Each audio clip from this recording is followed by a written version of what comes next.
Hello नमस्कार दोस्तों, मैं नितिन वाली। आज हम लोग बात करेंगे एसएससी के टॉप इंपोर्टेंट क्वेश्चनों के बारे में। तो सबसे पहले हम बात करें आपसे अपने पहले क्वेश्चन की, तो वो है ब्रह्मा समाज की नींव किसने रखी थी। किसके द्वारा ब्रह्मा समाज की स्थापना की गई थी? क्या वो राजा राम मोहन राय थे? क्या वो ईश्वर चंद्र विद्यासागर थे? क्या वो स्वामी दयानंद सरस्वती थे? क्या वो स्वामी विवेकानंद थे? तो ध्यान रखेंगे 1828 में 1828 में एक भारत के अंदर ब्रह्मा समाज की स्थापना की गई थी और वो की गई थी राजा राम मोहन राय के द्वारा। तो नंबर नेक्स्ट क्वेश्चन की अगर मैं बात करूं आपसे, तो वो है हमारा कि एनसीएफ 2005 निम्नलिखित में से किस पर बल देता है, या फिर किस पर बल दिया गया एनसीएफ 2005 ने? तो क्या वह आंतरिक मूल्यांकन पर है? क्या सार्वजनिक परीक्षा पर है? क्या लगातार परीक्षा पर है? क्या किताब खोलकर परीक्षा देने पर है? तो इसका सही आंसर क्या होगा? वो होगा option number first is the right answer. क्यों? क्योंकि आंतरिक मूल्यांकन जो होता है हमारा, कि जिस तरीके से हम लोग सतत और व्यापक मूल्यांकन करते हैं, वो सब कुछ हमारा आंतरिक मूल्यांकन के अंदर आ जाता है। तो ध्यान रखेंगे एनसीएफ 2005 निम्नलिखित में से किस पर बल देता है? तो आंतरिक मूल्यांकन पर बल देता है। नंबर नेक्स्ट प्रश्न की बात करें, मंडप का उद्देश्य क्या होता है, ये करके क्वेश्चन पूछा हुआ है। ध्यान रखेंगे हमारे इतिहास के अंदर ये कुछ प्रश्न दिए गए हैं एनसीईआरटी की पुस्तक के अंदर। तो यहाँ पर मंडप का अर्थ पूछा गया, क्या उद्देश्य क्या होता है? क्या सभाओं को आयोजित करने के लिए, क्या अवशेष रखने के लिए, आराम करने के लिए, या धार्मिक मामलों पर चर्चा करने के लिए? तो इसका सही आंसर हमारा क्या होगा? तो वो होगा ऑप्शन नंबर एक, द फर्स्ट आंसर। तो ये हमारा बिल्कुल सही आंसर है, क्योंकि भाषाओं को आयोजित करने के लिए मंडप बनाए जाते थे, मंडप का आयोजन किया जाता था। नंबर नेक्स्ट क्वेश्चन देखें हम लोग, तो वो है हमारा कि निम्नलिखित में से किन नदियों के बीच चोल राज्य स्थापित हुआ था? बहुत ही बढ़िया। देखो ध्यान रखेंगे हमारे सिलेबस के अंदर चोल, चेर और पांड्य साम्राज्यों के बारे में वर्णन किया गया है, तो हमें अच्छे से पढ़ लेना है अगर स्कोर अच्छा लाना है तो क्योंकि उनसे संबंधित प्रश्न एग्जाम में आएंगे। तो क्या पेन्नार नदी है, वेल्लार नदी है, कावेरी नदी वेल्लार नदी है, पेन्नार कावेरी नदी है, या फिर कावेरी कृष्णा नदी है? तो इसका सही आंसर हमारा क्या होगा? वो होगा पेन्नार और कावेरी नदी जो है हमारा बिल्कुल सही आंसर है। ओके, नंबर नेक्स्ट क्वेश्चन की अगर बात की जाए, तो वो है हमारा निम्नलिखित में से किस नदी के किनारे पहला अंग्रेजी कारखाना स्थापित किया गया था? देखो, अंग्रेजों के द्वारा इंडिया में जब अंग्रेज आए थे, वो 1600 ईस्वी में आए थे, सभी को पता है, महारानी एलिजाबेथ प्रथम के दिशा निर्देशों पर। और उसके बाद उन्होंने जो कलकत्ता में अपनी शक्ति स्थापित की पहली बार, और उनका बड़ा साम्राज्य जो था वो कोलकाता के अंदर स्थापित हुआ था। और कोलकाता में ना हुगली नदी जो है, कोलकाता किस नदी के किनारे पर है? हुगली नदी पर। तो हुगली नदी के किनारे पर उन्होंने क्या करा था? अपने कारखाने स्थापित करे थे। तो यहाँ पर सही आंसर हो जाएगा option number fourth is the right answer. Number next question की बात की जाए, तो वो है हमारा कि एक देश के लिए मानक समय स्टैंडर्ड टाइम है। क्या होता है स्टैंडर्ड टाइम एक देश के लिए? नंबर फर्स्ट ऑप्शन है हमारा दुनिया के एक केंद्रीय स्थान का अंतर्राष्ट्रीय समय देखने के लिए, या देश के एक केंद्रीय स्थान का स्थानीय समय देखने के लिए, या फिर वह समय जिसे देश में स्वयं निर्धारित किया जाता है, या फिर कुछ देशों के एक समूह द्वारा किया गया फैसला होता है? तो इसका सही आंसर हमारा होगा option number second is the right answer. क्यों? क्योंकि सेकंड ऑप्शन में क्या कहा गया है कि देश के एक केंद्रीय स्थान का स्थानीय समय, कोई भी केंद्रीय स्थान जो होता है हमारा सेंटर पॉइंट होता है किसी भी देश का, वहाँ का स्थानीय समय जो लिया जाता है वो उस देश का मानक समय स्टैंडर्ड टाइम होता है। जैसे भारत का मानक समय कहाँ से लिया गया है? 82.5 डिग्री लॉन्गिट्यूड, ईस्ट लॉन्गिट्यूड, मतलब वेस्ट लॉन्गिट्यूड नहीं, ईस्ट लॉन्गिट्यूड। तो पूर्वी देशांतर से 82.5 डिग्री से भारत का मानक समय लिया गया है। जो भारत के कौन सी जगह से लिया गया, कौन से स्थान पर स्थित है? तो वह है नैनी में, मिर्जापुर या प्रयागराज के पास में, उत्तर प्रदेश में। तो यहाँ हमने ध्यान रखना है अपने मानक समय को, जो हमारे वर्ल्ड के मानक समय से 5.5 घंटे आगे है। तो नंबर नेक्स्ट क्वेश्चन की मैं बात करूँ, तो वो है हमारा चारू पल्लम। चारू पल्लम जो है एक गांव है जिसे झुके हुए गांव के रूप में भी जाना जाता है। वो किस मंदिर के पास स्थित है, ये करके क्वेश्चन पूछा हुआ है। तो बड़ा महत्वपूर्ण प्रश्न है हमारा। क्या खजुराहो का कंदारिया महादेव मंदिर है? क्या गुजरात का बनासकांडा जिले में अंबाजी मंदिर है? या फिर जगन्नाथ मंदिर उड़ीसा में है? या फिर राजेश्वर मंदिर तंजावुर में है? तो इसका सही आंसर हो जाएगा option number fourth is the right answer. क्योंकि राजेश्वर मंदिर तंजावुर के अंदर जो है वहीं पर एक चारू पल्लम गांव है जो एक झुके हुए गांव के नाम से जाना जाता है। इसकी कहानी एनसीईआरटी की हमारी 6th से 8th क्लास वाली जो पुस्तक होती है उसके अंदर दी गई है। नंबर नेक्स्ट क्वेश्चन की बात की जाए, तो वो है हमारा जनसंख्या जनसांख्यिकी का संबंध जो है वो किससे है? तो क्या विभिन्न मानक समूह एवं सांस्कृतिक पहलुओं से है? क्या अतीत के भूगोल से है? क्या पृथ्वी पर मानव समुदाय के विवरण से है? क्या जनसंख्या के विभिन्न पहलुओं से है? तो इसका सही आंसर हो जाएगा ऑप्शन नंबर 4। क्यों? क्योंकि जनसंख्या घटती है, जनसंख्या बढ़ रही है, मृत्यु दर, जन्म दर, ओके, और इसके अलावा जो जनसंख्या वृद्धि दर होते हैं, वो सब कुछ जो पहलू होते हैं हमारे, वो जनसांख्यिकी का के अंदर आते हैं। जनसांख्यिकी का संबंध हमारा किससे? जनसंख्या के विभिन्न पहलुओं से होता है। नंबर नेक्स्ट हम बात करें आपसे प्रश्न की, तो वो है कि राजनीतिक जो एक भूगोल होता है उसका संबंध निम्न में से किसके साथ है? तो राजनीतिक भूगोल का संबंध किससे है? क्या वो मनुष्य द्वारा निर्मित आकार, रूप और निपटारा के कार्य से है?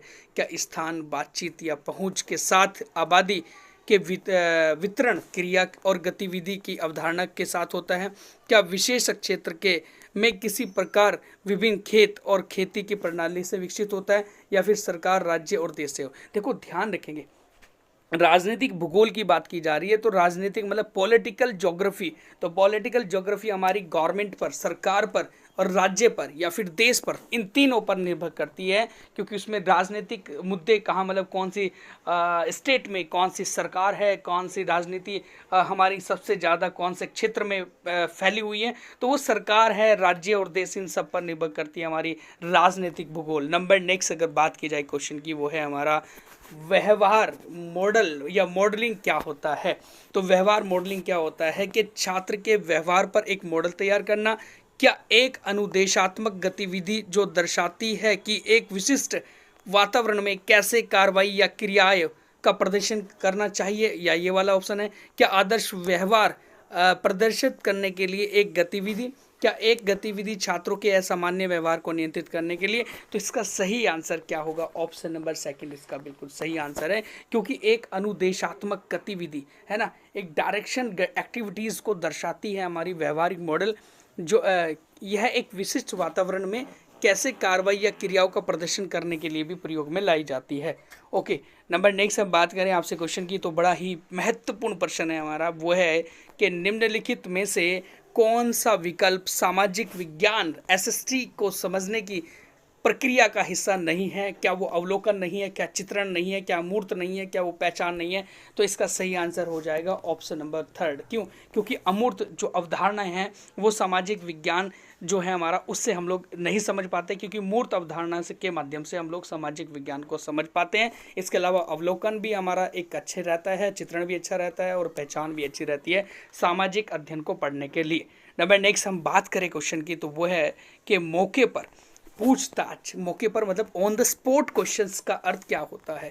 तो क्या ऑप्शन नंबर फर्स्ट है कि प्रशिक्षण द्वारा यादृच्छित सवाल पूछना, या फिर प्रशिक्षण के सवालों के यादृच्छित साक्ष्य देना, या फिर प्रशिक्षण शिक्षण सामग्री से संबंधित प्रश्न पूछ रहा है तथा यादृच्छित, जिसे रैंडम, रैंडम मतलब होता है अनियमित, अचानक हो जाना है ना, तरीके से उत्तर देने के लिए विशिष्ट छात्रों को बुलाना, या फिर प्रशिक्षण जो हमारा है उससे सवाल प्रस्तुत करने के लिए कोई भी विषय दे देना। तो इसका सही आंसर हो जाएगा हमारा ऑप्शन नंबर बिल्कुल हमारा जाएगा 3rd ऑप्शन बिल्कुल सही है इसमें, क्योंकि प्रशिक्षक जो हमारा शिक्षण सामग्री से संबंधित प्रश्न पूछ रहा है, तो वो एक अनियमित, अचानक, एकदम से रैंडम तरीके से उत्तर देने के लिए विशिष्ट छात्रों को कह देना कि भाई दो इसका आंसर, तो वो हमारा हो जाता है on the spot questioning. Number next question की मैं बात करूं, तो वह है हमारा कि निम्नलिखित में से कौन सा विचार सामाजिक विज्ञान के बारे में गलत धारणा विरोध करता है? गलत धारणा का विरोध करता है वो कौन सा क्वेश्चन है? पॉइंट है हमारा कि जांच की गैर वैज्ञानिक प्रकृति का होना, प्राकृतिक विज्ञान की तुलना में बेहतर होना, उत्साहहीनता होना, या कोई उज्जवल भविष्य नहीं होना। तो यहाँ पर एक गलत धारणा का जो विरोध करता है वो है प्राकृतिक विज्ञान की तुलना में बेहतर होना। तो को विज्ञान की तुलना में बेहतर होना ये बिल्कुल हमारा सही है। तो यहाँ ये सही बात बोली गई है, क्योंकि ये गलत धारणा का विरोध करता है प्राकृतिक विज्ञान की तुलना में बेहतर होना। नंबर नेक्स्ट क्वेश्चन की मैं बात करूँ आपसे, वो है इनमें से क्या एक राजनीतिक प्रणाली है जिसमें संघीय और राज्य सरकार के बीच शक्ति का विभाजन होता है या विभाजित होती है? मतलब इनमें से वो क्या एक राजनीतिक प्रणाली है, पॉलिटिक सिस्टम है, जिसमें संघीय और राज्य सरकारों के बीच शक्ति विभाजित होती है? क्या वो नियंत्रण और संतुलन है, क्या द्वैतवाद है, क्या संघवाद है, या वो सह केंद्रीय है। तो इसका सही ऑप्शन है हमारा ऑप्शन नंबर 3 संघवाद, क्योंकि संघवाद होगा तो संघ के अंदर ही शक्ति होगी और शक्ति फिर वो राज्यों में विभाजित होगी, जिस तरीके से भारत एक संघीय भारत है और इसीलिए यहाँ पर संघ और राज्यों के बीच शक्तियों का विभाजन किया गया है। नंबर नेक्स्ट हम बात करें क्वेश्चन की, तो वो है हमारा कि संसदीय चुनाव में वोट डालने की न्यूनतम आयु कितनी होनी चाहिए। जो पार्लियामेंट्री इलेक्शन होते हैं हमारे, तो उसके अंदर जब वोट डाली जाती है किसी भी नागरिक के द्वारा, तो उसकी आयु कितनी होनी चाहिए न्यूनतम। तो क्या 18 साल, 25 साल, 21 साल या 30 साल। तो इसका सही आंसर हो जाएगा ऑप्शन नंबर हमारा फर्स्ट, 18 साल का बच्चा या व्यक्ति जो होता है, नागरिक होता है, वो वोट डालता है हमारे संसदीय इलेक्शन के अंदर। और एक हाँ बात और यहाँ पर बात आती है कि हमारी कौन से संविधान संशोधन के द्वारा वोट डालने की आयु 21 वर्ष से घटाकर 18 वर्ष की गई थी। ये बड़ा महत्वपूर्ण क्वेश्चन है हमारा। तो वो था हमारा 1989 में 61 कॉन्स्टिट्यूशनल अमेंडमेंट हुआ था 1989 के अंदर 1989 में। तो उसके तहत भारत में वोट डालने की आयु क्या की गई थी, 21 वर्ष से घटाकर 18 वर्ष कर दी गई थी। नंबर नेक्स्ट क्वेश्चन की बात की जाए तो वो है कि ड्रिल और अभ्यास गतिविधि क्या है। ड्रिल और अभ्यास गतिविधि से प्रश्न पूछ लिया जाता है जूनियर एसएसटी के अंदर। तो ऑप्शन नंबर देखिए हम लोग, यह है एक अधिगम की गतिविधि जिसमें छात्रों को शारीरिक सहन शक्ति का परीक्षण किया जाता है, या फिर एक अधिगम की गतिविधि जिसमें छात्रों को आगे एक समस्या कार्य प्रस्तुत किया जाता है और उसको समय के भीतर ही समय सीमा के बिना उस सवाल का जवाब देने के लिए कहा जाता है। तो ऑप्शन नंबर सेकंड बिल्कुल सही हो जाएगा, पढ़ने की जरूरत हमें और नहीं है।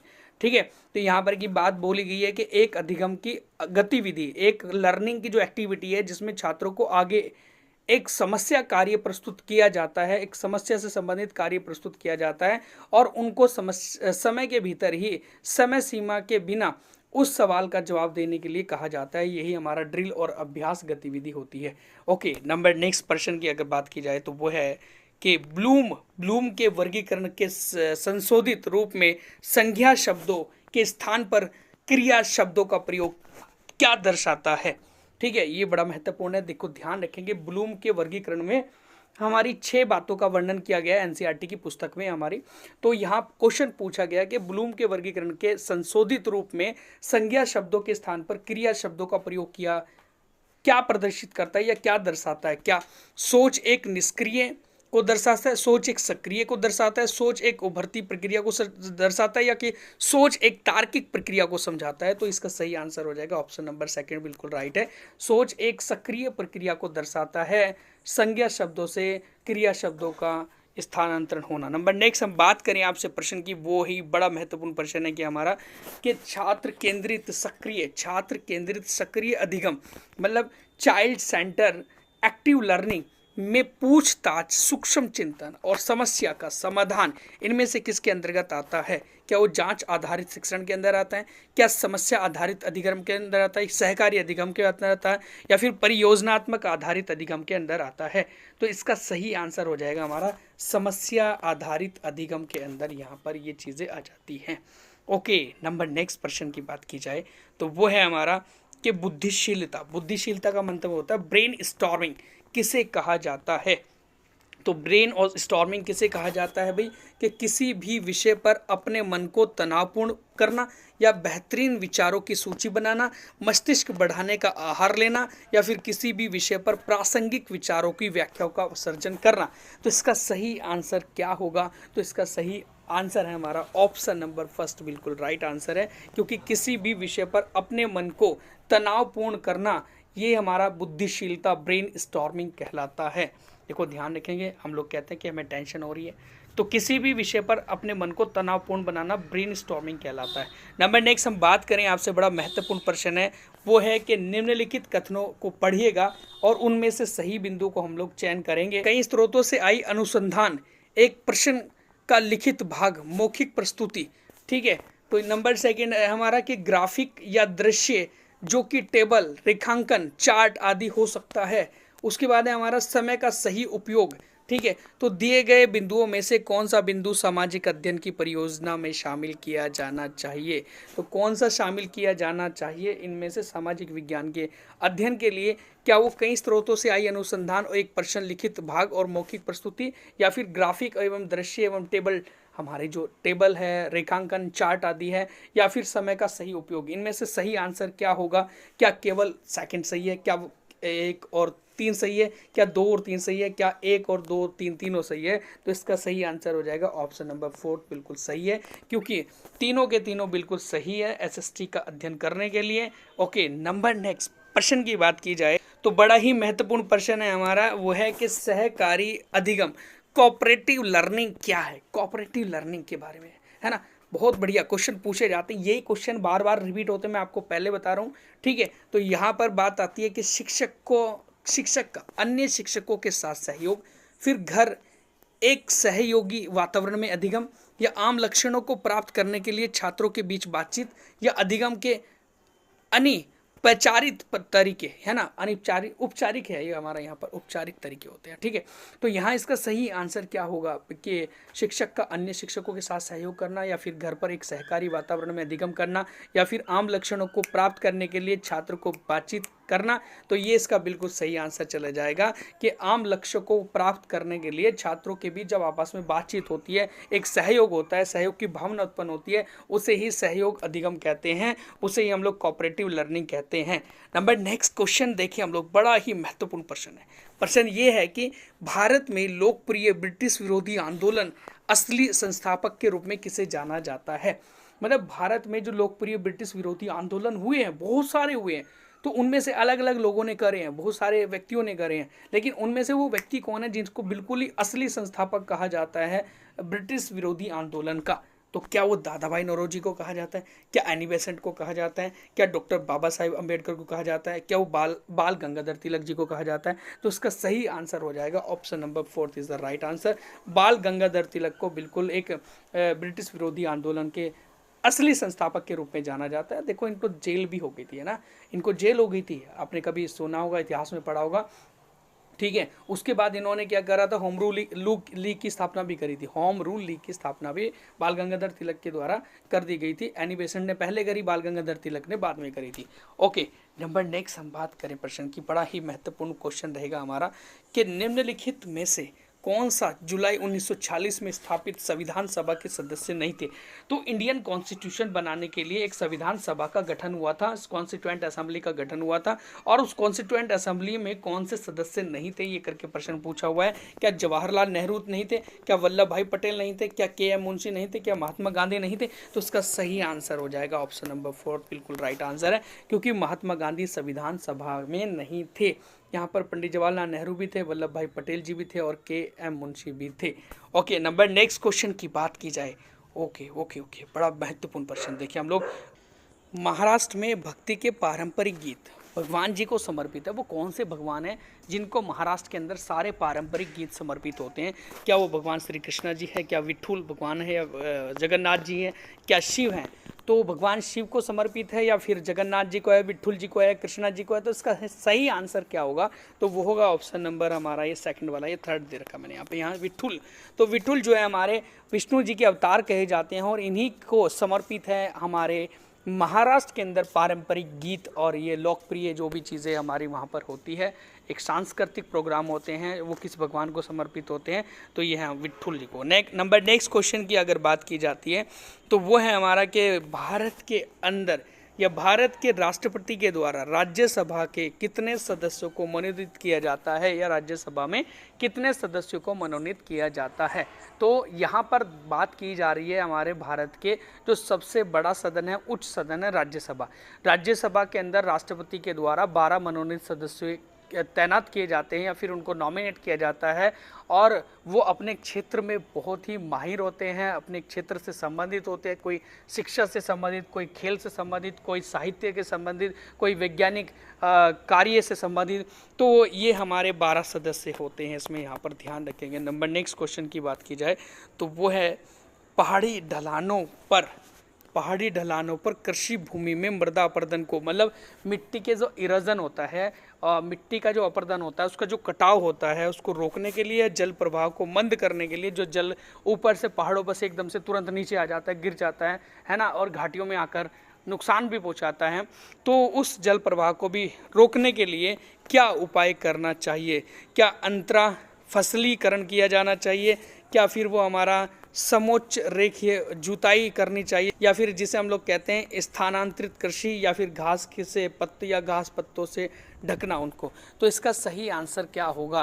देखो ध्यान रखेंगे, कुछ इस प्रकार से, जैसे ये पर्वत होता है, इस पर्वत पर इस तरीके से कट कर दिया जाता है ना। अब ये कट करके ज़मीन को काट कर वहाँ गोलाकार उसमें आकृति में उसे प्लेन कर दिया जाता है, काट के प्लेन करेंगे तो उस पर हम लोग खेती कर देंगे। उसमें क्या करेगा, फिर पानी ठहरेगा भी वहाँ पर, और उसके बाद क्या होगा कि मिट्टी का कटाव भी नहीं होगा। और जब मिट्टी के कटाव को रोकने के लिए और पानी को मंद करने के लिए ही कौन सी खेती हम लोग कर रहे हैं? ये वाली खेती कर रहे हैं। और ये वाली खेती किसको दर्शा रही है? ये दर्शाती है हमारे समोच्च रेखीय जुताई को, या फिर कॉन्टोर प्लॉविंग का। तो ध्यान रखेंगे, इसका सही आंसर चला जाएगा ऑप्शन नंबर सेकंड, बिल्कुल सही आंसर है। नंबर नेक्स्ट क्वेश्चन की मैं बात करूं, बड़ा ही महत्वपूर्ण प्रश्न है हमारा कि अपक्षय, अपक्षय मतलब एट्रोफी से अभिप्राय क्या है? अपक्षय क्या होता है मतलब, ठीक है। तो इसका सही आंसर क्या होगा भाई? नंबर फर्स्ट ऑप्शन है हमारा कि स्थल रूप में घिसना या स्थल रूप का घिसना। ऑप्शन नंबर हमारा सेकंड जो है वो ये कह रहा है कि शैलो का पृथ्वी की सतह पर टूटना, ठीक है, अपर्दन और निक्षेपण की प्रक्रिया का साथ साथ होना, या फिर मौसम चक्र होना। तो इसका सही आंसर क्या होगा? ऑप्शन नंबर कौन सा इसमें बिल्कुल सही जाएगा? तो वो है ऑप्शन नंबर सेकंड, बिल्कुल राइट आंसर है। शैलो का पृथ्वी की सतह पर टूटना, शैल मतलब हमारे जो रॉक्स होते हैं, चट्टान होती हैं, उन चट्टानों का पृथ्वी की सतह पर अपने आप ही टूटते रहना और बिखरते रहना, उस टूटने और बिखरने को ही क्या कह रहे हैं? अपक्षय कहते हैं, या फिर उसे हम लोग एट्रोफी कहते हैं। नंबर नेक्स्ट क्वेश्चन हम लोग देखिए, बड़ा ही महत्वपूर्ण प्रश्न है हमारा, वो है कि एडवर्ड लुटियंस है ना, एडवर्ड लुटियंस जो है और हर्बर्ट बेकर, दो देखो यहाँ दो बड़े वास्तुकार इंडिया में आए थे और उन्होंने बहुत अच्छा खासी चीज़ें डिज़ाइन करी थी, और उनमें से वो कौन सा शहर है जिसको डिज़ाइन इन्होंने किया था? तो ये करके क्वेश्चन पूछा गया कि एडवर्ड जेनर और हर्बर्ट बेकर नामक दो प्रसिद्ध वास्तुकारों ने भारत में किस शहर की रूपरेखा डिज़ाइन तैयार की थी? क्या वो कलकत्ता की, क्या मद्रास की, क्या बम्बई की, या फिर वो नई दिल्ली की? तो इसका सही आंसर हो जाएगा ऑप्शन नंबर फोर्थ, बिल्कुल नई दिल्ली की उन्होंने क्या करी थी? एक डिज़ाइन तैयार किया था। और इसीलिए दिल्ली का वास्तुकार किसे कहा जाता है, ये करके क्वेश्चन आता है, तो वो एडवर्ड लुटियंस को कहा जाता है। एडवर्ड लुटियंस को कहा जाता है दिल्ली का वास्तुकार। इन्होंने ही क्या है, राष्ट्रपति भवन को, या राष्ट्रपति के जो एक हमारा वायसराय भवन जिसे हम लोग पहला कहा जाता था, उसको भी डिज़ाइन इन्हीं के द्वारा किया गया था। तो नंबर नेक्स्ट हम लोग क्वेश्चन की बात करें आपसे, तो वो है कायांतरित शैलो। कायांतरित शैलो की रचना होती है क्या मैग्मा? देखो कायांतरित शैलो की रचना होती है मतलब उसका निर्माण होता है कैसे, ये करके क्वेश्चन पूछा हुआ है। ऑप्शन नंबर फर्स्ट है कि मैग्मा के ठोस और ठंडा होने पर। ऑप्शन नंबर सेकंड है कि शैल कणों के लुढ़क कर, दबकर और कठोर होने पर। या ऑप्शन नंबर थर्ड है कि आग्नेय और अवसादी शैलों के ऊपर जब उच्च दाब पड़ता है या फिर उच्च ताप पड़ता है और उन पर खुला वातावरण होता है, तो उनके अंदर एक रासायनिक अभिक्रिया भी होती है। तो क्या इसके कारण कायांतरित चट्टानें होती हैं? तो हमें आगे बढ़ने की ज़रूरत नहीं है। तो यहाँ पर ये थर्ड ऑप्शन बिल्कुल सही चला जाएगा, क्योंकि आग्नेय चट्टान और अवसादी शैलों का जो उच्च ताप उनके ऊपर पड़ता है या फिर उच्च दाब पड़ता है और वो खुले वातावरण में रहते हैं, रासायनिक अभिक्रिया उनके ऊपर होती है, तब जाकर हमारे ये आग्नेय और अवसादी चट्टानों का रूप चेंज हो जाता है, और यही हमारे रूपांतरित चट्टान या कायांतरित चट्टान कहलाते हैं। नंबर नेक्स्ट क्वेश्चन देखिए, बड़ा ही महत्वपूर्ण प्रश्न है हमारा कि पृथ्वी को कितने समय क्षेत्रों में बांटा गया है। मतलब भारत, देखो हमारी जो पृथ्वी है ना, तो पृथ्वी के अंदर कितने समय जोन है, टाइम जोन है, तो वो क्या 26 है, क्या 36 है, क्या फिर ये 24 है, क्या वो 12 है? तो इसका सही आंसर हो जाएगा ऑप्शन नंबर सेकंड, 24 जोन में बांटा गया पृथ्वी को। क्यों? क्योंकि जो हमारी ये पृथ्वी है ना, पृथ्वी कितने डिग्री घूमती है? 360 डिग्री घूमती है, ठीक है, 360 डिग्री घूमती है। और एक जोन जो है वो 15 डिग्री का, एक जोन जब 15 डिग्री का होगा तो उससे डिवाइड कर देंगे, 15 डिग्री से 360 डिग्री को डिवाइड करेंगे तो एक जोन 24, मतलब एक घंटे, 24 घंटे का पूरा जो पृथ्वी हमारे डिवाइड की गई है समय में, वो 24 जोन में डिवाइड हो जाएगी। तो 15 डिग्री का एक जोन हो जाता है, 360 डिग्री पृथ्वी घूमती है, तो 15 से डिवाइड करेंगे तो 24 आएगा ना, तो 24 जोन में डिवाइड है हमारी पृथ्वी। तो नंबर नेक्स्ट हम लोग बात करें क्वेश्चन की, तो वो है कि भारत के औपचारिक काल मतलब फॉर्मल टाइम में सहायक गठबंधन जो हुआ था, देखो ब्रिटिश टाइम की बात की जा रही है, ब्रिटिश टाइम में जो भारत के अंदर एक सहायक संधि हुई थी या सहायक गठबंधन हुआ था, वो किसके टाइम पीरियड में हुआ था? क्या लॉर्ड मिंटो के, लॉर्ड वेलेज़ली के, लॉर्ड कॉर्नवालिस के या लॉर्ड वेलेज़ली के? तो लॉर्ड वेलेज़ली के टाइम पर भारत में सहायक संधि हुई थी। आपने सुना भी होगा, बहुत ज़्यादा प्रसिद्ध है सहायक संधि हमारे भारत के अंदर लॉर्ड वेलेज़ली के टाइम पीरियड में। नंबर नेक्स्ट क्वेश्चन देखिए हम लोग। ओके, बड़ा ही महत्वपूर्ण प्रश्न है हमारा कि सन 1527 में बाबर के द्वारा किसको हराया गया था? तो बाबर के द्वारा किसको हराया गया? क्या वो शेर शाह सूरी को हराया गया, राणा सांगा को हराया गया, इब्राहिम लोदी को, या फिर महाराणा प्रताप को हराया गया? देखो, बाबर जिस समय इंडिया में आया था तो वो एक कहा जाता है कि वो फारस का रहने वाला था, फिर इंडिया में आया, इंडिया में आकर उसने आक्रमण भी करे, फिर उसके बाद उसने 4 युद्ध भी लड़े, जैसे पानीपत का युद्ध, खानवा का युद्ध, फिर चंदेरी का युद्ध, और फिर उसके बाद था घाघरा का युद्ध, है ना। तो इनमें से क्या हुआ था कि जो खानवा का युद्ध लड़ा था वो 1527 में लड़ा था, है ना, 1527 में, और खानवा का युद्ध जो था वो राणा सांगा के साथ हुआ था। तो ये इसका सही आंसर हो जाएगा। नंबर नेक्स्ट हम बात करें आपसे, तो वो है 21 मार्च और 23 सितंबर को क्या होता है, या फिर इनको क्या प्रक्रिया होती है? ऑप्शन नंबर फर्स्ट है हमारा कि विषुवत व्रत पर सूर्य की किरणें सीधी पड़ती है, विषुवत व्रत पर सूरज की किरणें तिरछी पड़ती है, केवल उत्तरी ध्रुव पर सूर्य की ओर झुका होता है, केवल दक्षिण ध्रुव सूर्य की ओर झुका होता है। तो इसका सही आंसर भाई क्या होगा? 21 मार्च और 23 सितंबर को दिन रात बराबर होते हैं, ये तो सभी को पता होगा ना। इन दोनों की दोनों तारीख को हम लोग इक्विनॉक्स कहते हैं, विषु कहते हैं। हमारे भारत में पूरे विश्व में 2 विषु होते हैं, मतलब दिन रात बराबर होते हैं। तो 21 मार्च और 23 सितंबर को होते हैं। तो उस समय जो हमारा विषुवत रेखा होती है, उस विषुवत रेखा पर सूरज की किरणें बिल्कुल सीधी पड़ती है, आधी उधर और आधी इधर। तो ये हमारे सही आंसर हो जाएगा ऑप्शन नंबर फर्स्ट, बिल्कुल हमारे सही आंसर हो जाएगा। नंबर नेक्स्ट क्वेश्चन की बात की जाए, भारत में उपनिषद कालीन विख्यात व्याकरणचार्य थे, वो कौन थे? तो इसका सही आंसर हमारा क्या होगा? क्या वो पाणिनि थे, क्या कौटिल्य थे, क्या आर्यभट्ट थे, क्या गार्गी थे? तो ध्यान रखेंगे, भारत में ना उपन्यास जिस समय लिखे गए थे, हाँ, अगर आपने सुना भी होगा कि भारत में उपन्यासों की संख्या कितनी है, ठीक है, 108 है ना। तो उपन्यास कितने हैं? भारत में 108 उपन्यास हैं। तो जिस समय उपन्यास लिखे गए थे उस समय के विख्यात व्याकरणचार्य जो थे वो कौन थे? क्या वो पाणिनि थे, क्या वो कौटिल्य थे, आर्यभट्ट थे, गार्गी थे? तो सही आंसर हो जाएगा ऑप्शन नंबर फर्स्ट, पाणिनि जो थे, जिन्होंने अष्टाध्यायी लिखा था पाणिनि के द्वारा। तो वो ही पाणिनि हमारे क्या थे? एक व्याकरणकर्ता थे, ये हमारे उपनिषद काल के। ठीक है, नंबर नेक्स्ट हम लोग बात करें प्रश्न की, तो वो है कि हिंदू मंदिरों के किस भाग में मुख्य आशय की प्रतिमा प्रतिष्ठित की जाती है? कहने का मतलब ये है कि मुख्य जो हमारे हिंदू मंदिर होते हैं, उन हिंदू मंदिरों में जिस समय मूर्ति प्रतिष्ठित की जाती है, रखी जाती है, तो वो कहाँ पर रखी जाती है? क्या शिखर पर, मंडप पर, गृह कार्य गर्भगृह पर, या फिर हमारा नृत्य कक्ष में? तो इसका सही आंसर हो जाएगा ऑप्शन नंबर थर्ड, बिल्कुल सही है। जो हमारा गर्भगृह होता है, गर्भगृह में ही क्या रखी जाती है? मूर्ति प्रतिष्ठित की जाती है। नंबर नेक्स्ट क्वेश्चन की अगर बात आती है तो वो है हमारा कि मैंग्रोव प्रजाति के जो वन होते हैं वो उनसे क्या अभिप्राय है?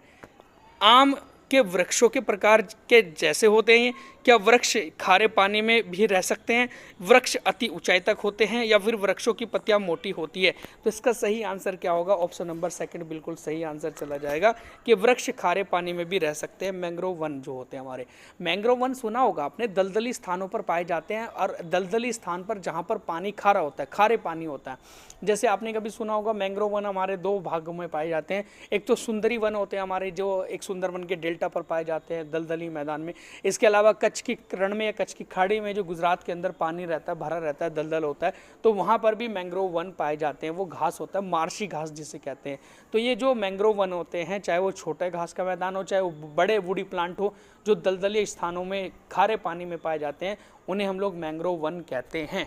नंबर नेक्स्ट क्वेश्चन की बात की जाए तो बड़ा महत्वपूर्ण प्रश्न है हमारा कि 1950 के दशक में संयुक्त राज्य अमेरिका में समान अधिकार की मांग और नस्ल भेदभाव के समापन के लिए एक प्रारंभ किया गया आंदोलन कौन सा था? देखो, नस्ल में भेदभाव को लेकर या उनको समाप्त खत्म करने के लिए, या फिर हम लोग कह सकते हैं कि समान अधिकार की मांग को लेकर 1950 में अमेरिका में एक आंदोलन छिड़ा था। वो आंदोलन क्या रंगभेद आंदोलन के नाम से जाना गया, अमेरिकी राष्ट्रीय आंदोलन के नाम से जाना गया, क्या वो सविनय अवज्ञा आंदोलन के नाम से जाना गया, क्या वो फिर नागरिक अधिकार आंदोलन के नाम से जाना गया? तो इसका सही आंसर हो जाएगा option number 4 is the right answer है। क्यों? क्योंकि नागरिक अधिकार आंदोलन ये हमारे एनसीईआरटी के सिलेबस में भी दिया गया है, और वहीं से ये प्रश्न मैं निकाल रहा हूँ जो भी आपके पेपर के लिए ज़रूरी है हमारे, और प्रीवियस ईयर में भी ये क्वेश्चन आए हुए हैं, ध्यान रखेंगे। तो इस प्रकार के प्रश्न जो हैं हमारे लिए महत्वपूर्ण रहेंगे, जो भी हमारी वीडियो के अंदर आ रहे हैं। तो नंबर नेक्स्ट हम बात करें क्वेश्चन की। कुषाण राजवंश का सबसे प्रसिद्ध शासक था। देखो, कुषाण डायनेस्टी का सबसे प्रसिद्ध शासक था कनिष्क। आपने सुना भी होगा, कनिष्क सबसे शक्तिशाली शासक था। चौथी बौद्ध संगीति का आयोजन भी कनिष्क के टाइम पर ही जम्मू कश्मीर के कुंडलवन कश्मीर में हुआ था, आपने सुना भी होगा। और इसी के टाइम में जैन बौद्ध धर्म जो था वो 2 भागों में बट गया था, हीनयान में और महायान में, ये भी सुना होगा आपने। और कनिष्क की 2 राजधानी हुआ करती थी, मथुरा और एक होती थी हमारी पाकिस्तान के अंदर पुरुषपुर पेशावर। ठीक है, तो ये जो है ये हमारा कनिष्क जो है वो सबसे शक्तिशाली शासक था कुषाण वंश का। नंबर नेक्स्ट क्वेश्चन की बात की जाए, ओके, बहुत ही बढ़िया महत्वपूर्ण प्रश्न है हमारा कि सवाना घास का मैदान कहाँ पाया जाता है? तो सवाना घास का मैदान एक प्रकार से बहुत ही विशेष प्रकार का घास का मैदान है जिसके ऊपर क्वेश्चन पूछ ले जाते हैं। तो वो है हमारा उत्तरी अमेरिका में, क्या अफ्रीका में, क्या ऑस्ट्रेलिया में, क्या ब्राज़ील में? तो इसका सही आंसर हो जाएगा ऑप्शन नंबर 2, अफ्रीका के पूर्वी अफ्रीका में इसको कहा जाता है। जो तंजानिया फिर केन्या वाला हमारा देश है, तो उन देशों के अंदर ये घास का मैदान जो है वो फैला हुआ है, विस्तृत है। तो ये थे आज के हमारे टॉप इंपॉर्टेंट एसएसटी के क्वेश्चन जो हमारे सीटेट एग्जाम के लिए बहुत ही इंपॉर्टेंट हैं। और आशा करता हूँ आपको हमारी ये वीडियो अच्छी लगी हो, तो प्लीज़ वीडियो को लाइक करें और चैनल को सब्सक्राइब करें। And thank you so much.